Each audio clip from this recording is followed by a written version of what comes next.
Hi guys, in today's episode we're going to be upgrading our braking system on the 300 TDI with the LOF Powerboost kit.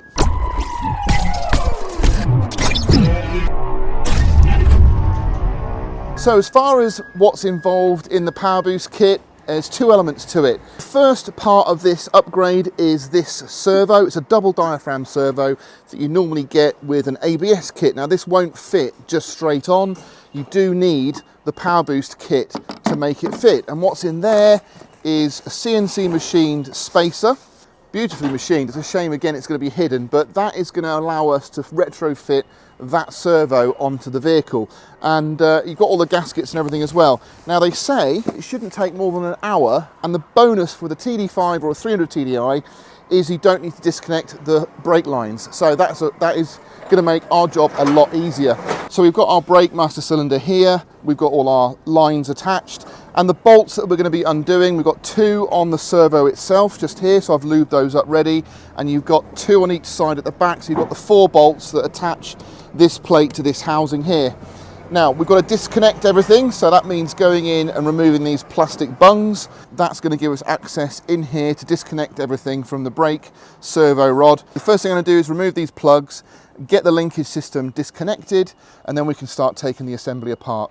Now to be fair, the instructions are really good. That was easy. Yeah. So on the other side, we've got a little pin I need to remove. There we go. So we've got our split pin out.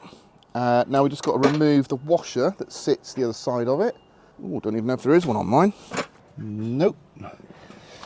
Then we've got a clevis pin, which is just a long pin that goes through. Oh, sugar. Oh, it's inside. Look at that. Right. Oh, I thought that was longer than that, but there we go. So there's our clevis pin. So we need to make sure we don't lose that. So that's now disconnected the brake servo from the pedal arm. Right, next we've got our vacuum pipe to pull out. Now this should just pull. Yep, there we go.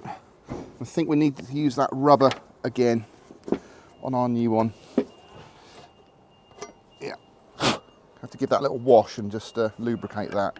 To give us a little bit more wiggle room, we just want to remove this little brake pipe clamp. It's just plastic. That just means these will move around a little bit more while we take this off. Now we're going to be removing these 13 mils.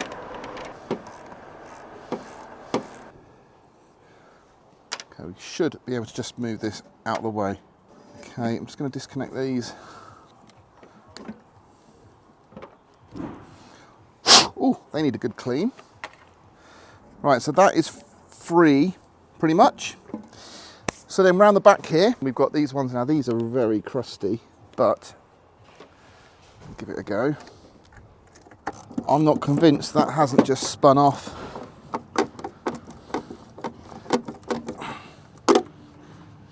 I think it has.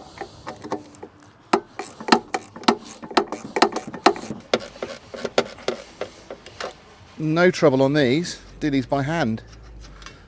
I've only managed to get 3 out of 4. I'm pretty sure that bottom one's spinning.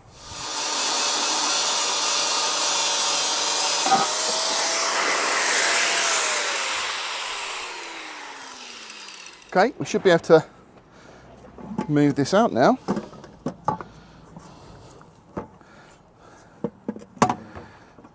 Oh, it's tricky. Right, so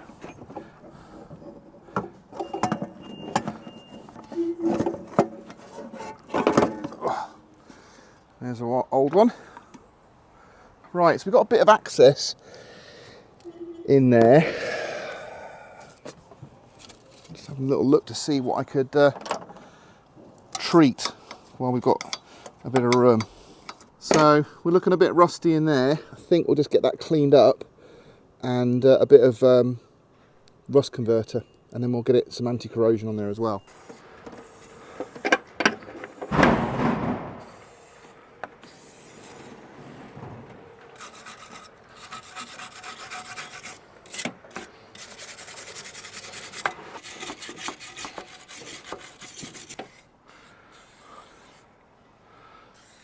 so we're going to mount our machined spacer onto the double diaphragm servo, and we're going to be using the 2 forward recessed holes to mount it. So that will then go in. Now what will throw you a little bit is when you turn it round, these need to be sticking out towards you, towards the front of the vehicle at 10 and 4. So what it means is you'll find that this is actually in a different place. So on our old one it was over there somewhere. We've got nylocks in here supplied. Very nice. So I do really like it when they include nuts and bolts in these kits. So we just need to drop these into here so we can fit our spacer on. Okay. So next I'm going to get my foam gasket and lay it over the top like so. And then I'm going to offer it into position. That's going to be a bit tricky. I don't know if you can see, but down here we do have a lot in the way, and now we're even thicker. So I'm just hoping it's going to move. So if it has to be 10 and 4, it's got to be at the bottom.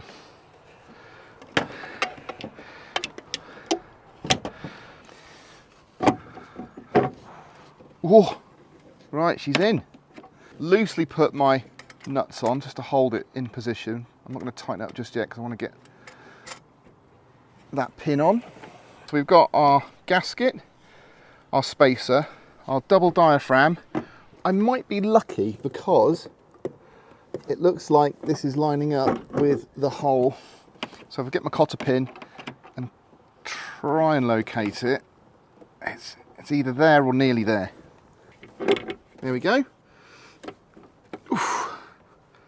So I think that was more luck than anything else. Right, so you've got to take off your old O-ring, and we get a new, larger flanged rubber washer.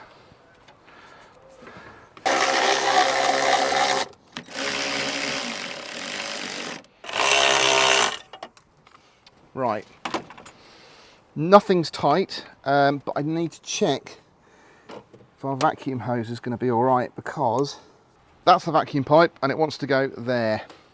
Can't go there because it's down here. So it will go down there, but I'm going to have to shorten that quite a bit. Going to put a new Jubilee clip on here.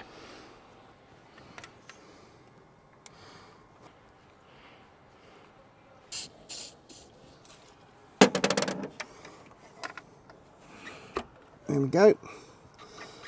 Yeah, it's better because it's not trying to pull it out now, whereas it was putting lateral stress on it. Okay, so we are, in theory, done. That was genuinely the hardest job of this whole thing, was getting the split pin to go back in again. But it's in now, so I can put my plastic covers back on. I'm happy with that. There we go. Let's get my tank back on, get those contact cleaned, ready to go. Okay, so before we do a test drive, we've got to pump the pedal 4 times. Make sure we've still got some pedal.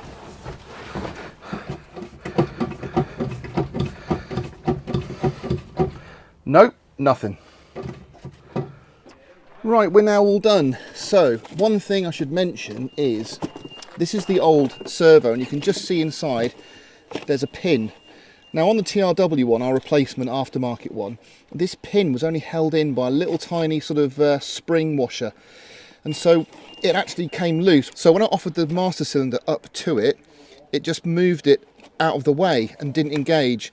So I had no pedal at all. So I had to take it apart again, make sure that that pin actually ran into the tube that's on the end of the master cylinder, because it just holds it. It doesn't matter if it comes loose a little bit. Once it's in that tube, you're all good. And now the brakes are rock hard.